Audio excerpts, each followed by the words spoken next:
Dr. Inazu, at the beginning of this day, you really set a framework for us to think about where we are in democracy and in the politics of neighbor, nation, and now. And you called us to the practice of a confident pluralism marked by specific virtues in the public square, the virtues of tolerance, humility, and patience. But you also acknowledged that in order to practice those virtues, it seems we need to be tied to some sense of responsibility to a common purpose or mission. And you worried that we are lacking that as a society at this point. So first of all, if that's a somewhat accurate description of where you are, I'm wondering what you've heard today that either has confirmed your concerns, challenged them, or made you want to argue. Great, thanks. So I mostly agree with what you said. The one tweak I'd make is I did not use the word virtues, I used the word aspirations. And this was deliberate. The very first draft of this book, when I was talking about tolerance, humility, and patience, I called them virtues. And then I thought, for reasons having to go back to Alistair McIntyre, who Daniel mentioned earlier, I can't call them virtues because virtues require traditions and institutions that habituate people into practices, and it's not clear to me that we have those functioning in our society today enough to produce the virtues of tolerance, humility, and patience. So I punted with aspirations, which is much easier, right? We can all aspire toward things. Now, the hard part is that aspirations have to become virtues sooner rather than later, or this is just an idea we're going to ponder for a few years and then move into something far worse than we have today. And so we do need virtues eventually. We need practices and habits, and for those we need institutions. And so part of the encouragement of today, and this has been a great day to sit and reflect, and I love the way that you pulled together these different elements of the university and the community in these ways to get us to think about these questions. And so I think, like the middle panel, I do have a degree of optimism where things are, especially on the local level. But I will, to answer Dan's charge, I'll temper it with a little bit of pessimism, reflecting on the general set of comments today, and that is to push back a little bit on a couple of buzzwords that we like to use, me included. Mm-hmm. So I'm still not sure, not just here but elsewhere in society, when we talk about the common good, what does that mean? I can articulate a common good from my own perspective and understanding, and as a Christian, it's a pretty thick sense of the common good, and it's not just my common good; it's the common good for all of eternity and all of the created order. But that's not compatible with a lot of other versions of the common good. So living in a contingent political society as we do, what is the common good there? Those are much harder questions, and I think it's a phrase we like to say a lot because it sounds good, but I'm not sure we know what we mean by it. Another phrase along these lines is the phrase social justice. I wish that, I'm going to generalize here and hopefully offend everybody a little bit. I wish that progressive-leaning people would use the term far less than they do, and I wish conservatives would use it far more, and to understand what it means or what it doesn't mean in both directions.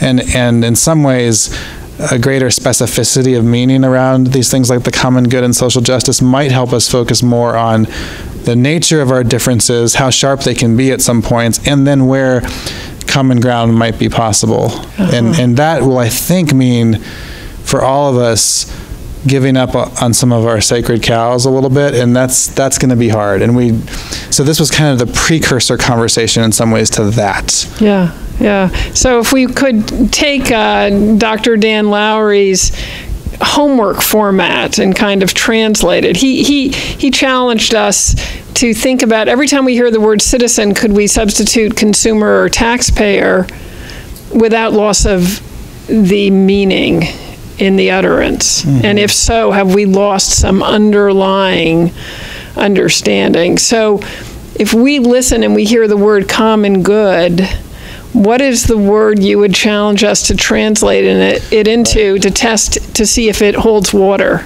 Right. So I think it's a very hard question to answer now at the national level, and I don't presume to have an answer.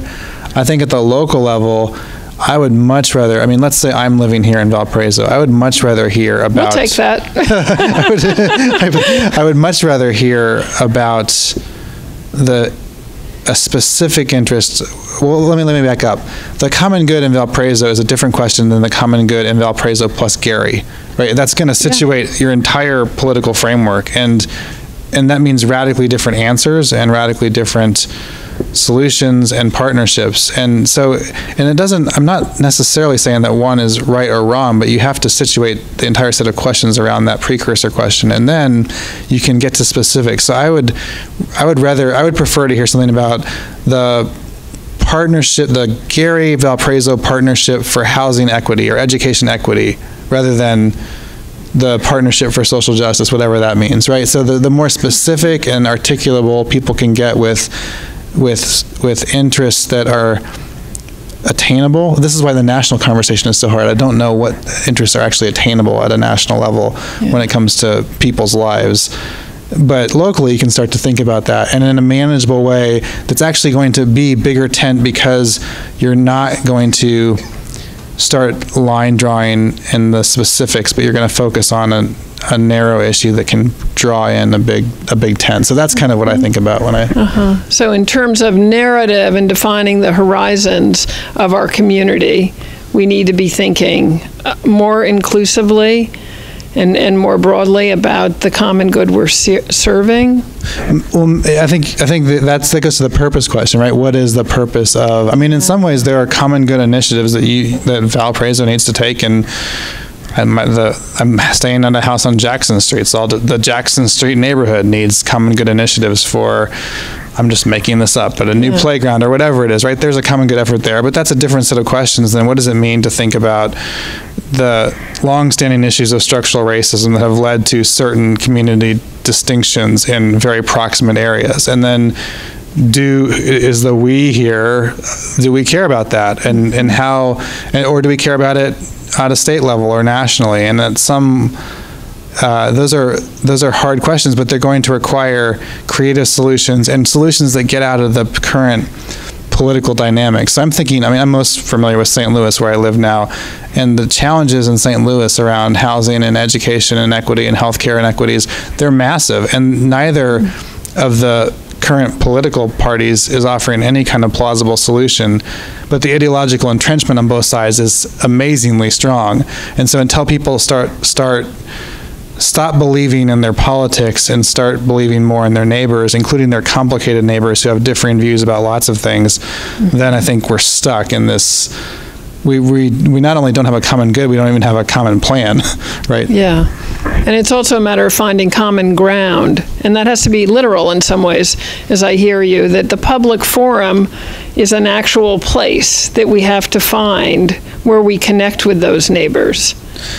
Right. And maybe the easiest places to start are actually in working to secure the common ground in order to have the conversation. So I'm always most interested in people who are willing to make arguments that cut against their ideological interests. This is why I spoke earlier about the public forum. One of the reasons it's so interesting to me is it is making a public and a legal argument for the space for people to differ in public, including those people we don't like, right? So it's going to court and saying that city park, that's available to me and my people, and it's also available to the people who don't like me or the people who I think are evil, because that's the only way we can make this thing work.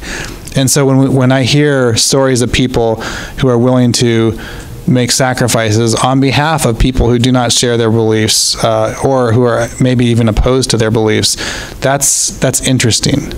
When the arguments advanced are really just sort of for self-advancement, and this happens right from all sides of the political aisle, I think that's far less interesting. Yeah. So I hear you asking us to think about that in our own lives as we go forward, to think about when are we advancing the interests of others that cut against our own.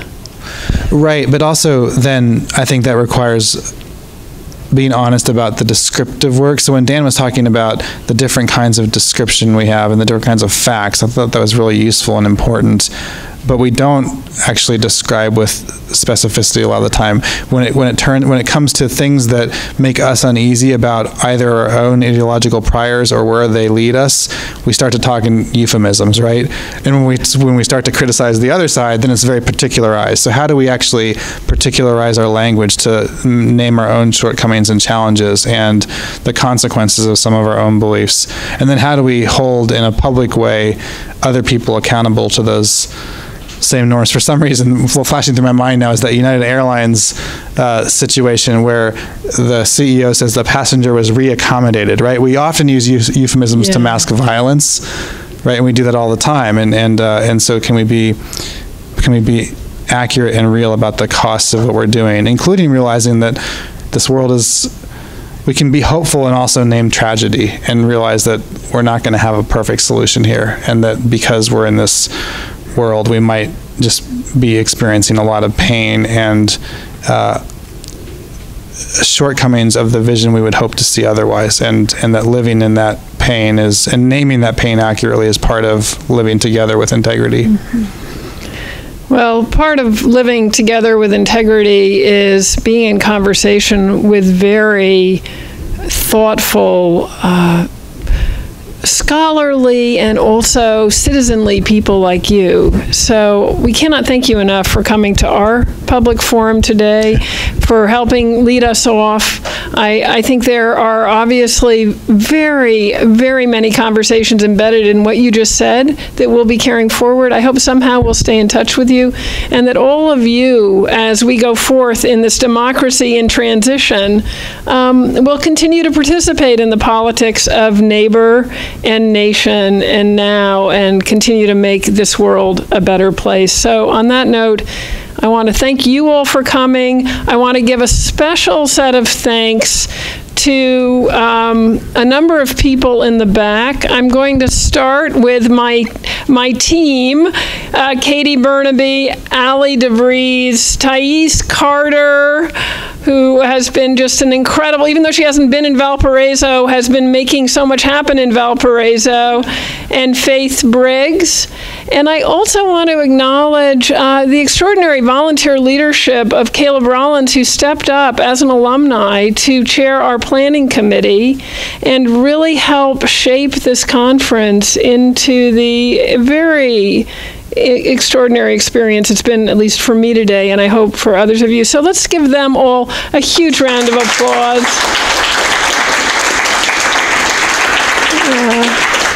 And thanks to all of our presenters, our participants in our panel, our student research presenters, our moderators, and our audience members, our community leaders, and the Helge Center for hosting us on this day. Go forth. If you're an alum, you are invited to a little alumni reception at the Porter County Museum of History at 5. If you're not an alum, we have all sorts of programs you could join, and you could still become an alum. And sign up for our newsletter in the back so you know more about the Institute for Leadership and Service. Like us on Facebook. Continue to be in conversation across difference. Go forth with pluralism confidently, and have a great day. Thank you.